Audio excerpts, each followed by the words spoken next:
Depuis des heures, des fortes pluies s'abattent sur le district d'Abidjan. Rien que pour la matinée de ce samedi 13 juin, on compte un mort et 3 blessés dans la commune d'Abobo, au quartier Belleville.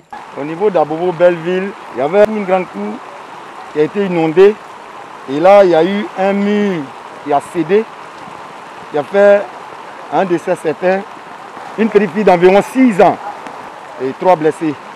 Donc nous avons fait une demande des moyens, une ambulance depuis l'Indénié qui a évacué les 3 blessés. Cocody Angré Château a aussi connu des inondations, des maisons englouties par des eaux, des personnes prises au piège. Depuis le matin, aux environs de 5 heures, on s'est rendu compte qu'il y avait de l'eau qui commençait à inonder la cour.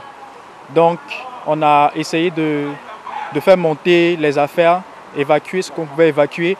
Mais en moins de 10 minutes, l'eau avait rempli toute la maison. Pour l'inondation d'ici, nous demandons les moyens comme la CIE pour faire sanction de l'électricité afin de pouvoir donner plus de sécurité.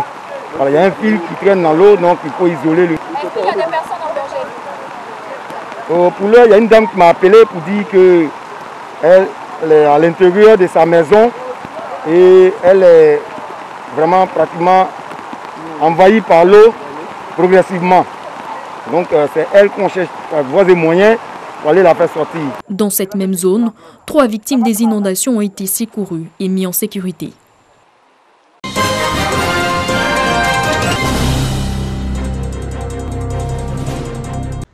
Le ministre-gouverneur Robert Begremambé fait don des vivres et non-vivres aux institutions sociales et ONG de prise en charge des personnes vulnérables.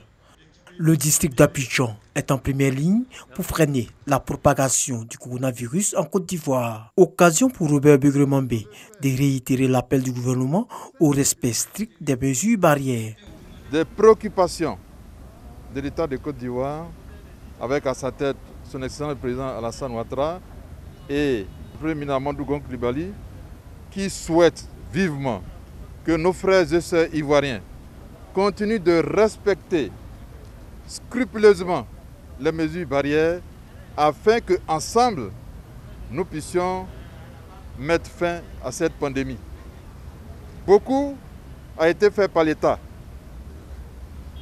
Au niveau des populations, individuellement, nous demandons tout simplement le respect des mesures barrières.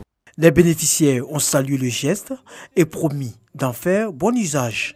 Nous voulons être le prolongement de l'État. C'est nous qui sommes dans la communauté, c'est nous qui connaissons les réalités de cette population et nous sommes vraiment ravis de pouvoir recevoir ces dons afin de faire bon usage. C'est un geste tellement bien fait pour ce moment dans lequel nous sommes en train de vivre. Un grand merci. Au total, ce sont 22 structures sociales et ONG qui ont bénéficié de ce geste du district autonome d'Abidjan. Outre ce don de vivres et non-vivres, l'hôpital psychiatrique a également reçu un don en médicaments d'une valeur de 5 millions de francs CFA.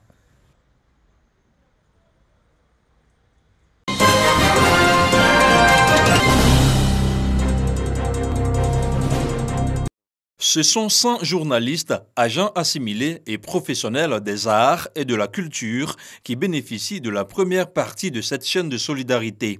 Ils reçoivent ici 1 tonne de riz, 100 bidons d'huile, des boîtes de tomates, des kits sanitaires et des pâtes alimentaires, entre autres. L'initiative citoyenne est à mettre à l'actif de Serge Coléa, Super Ebony 2019 et ambassadeur de bonne volonté. Cette chaîne de solidarité qui vient d'être lancée est l'aboutissement d'une volonté du Super Ebony, volonté sociale d'aider les confrères en tant que Super Ebony, mais volonté sociale aussi d'attirer toutes les bonnes volontés, tous les grands décideurs sur ces 2 corporations. Nous voudrions saluer ceux qui nous ont soutenus et nous espérons tout simplement rééditer ce type d'activité. Médias, arts et culture, 2 secteurs d'activité fortement impactés par la crise sanitaire due au nouveau coronavirus. Ces dons sont pour les bénéficiaires un coup de pouce salutaire. Comme le dit Raoul Folero, nul n'a le droit d'être heureux tout seul. Je pense que c'est cette pensée-là qui a résonné comme un écho dans son esprit et il a décidé de partager le peu qu'il a. Et je pense que ça doit être un exemple vraiment à suivre. Notons que cette initiative, qui a eu la caution de l'Union nationale des journalistes de Côte d'Ivoire, a bénéficié de l'appui de bonne volonté, comme la ministre Liramata Bakayoko, ministre de la Femme, de l'Enfant et de la Famille, du directeur général de la SEGRAE et du docteur Frédéric Yaoudje, cadre d'Angoda. Au terme de cette chaîne de solidarité, ce sont 500 journalistes, agents assimilés et professionnels des arts et de la culture qui recevront des vivres et non-vivres.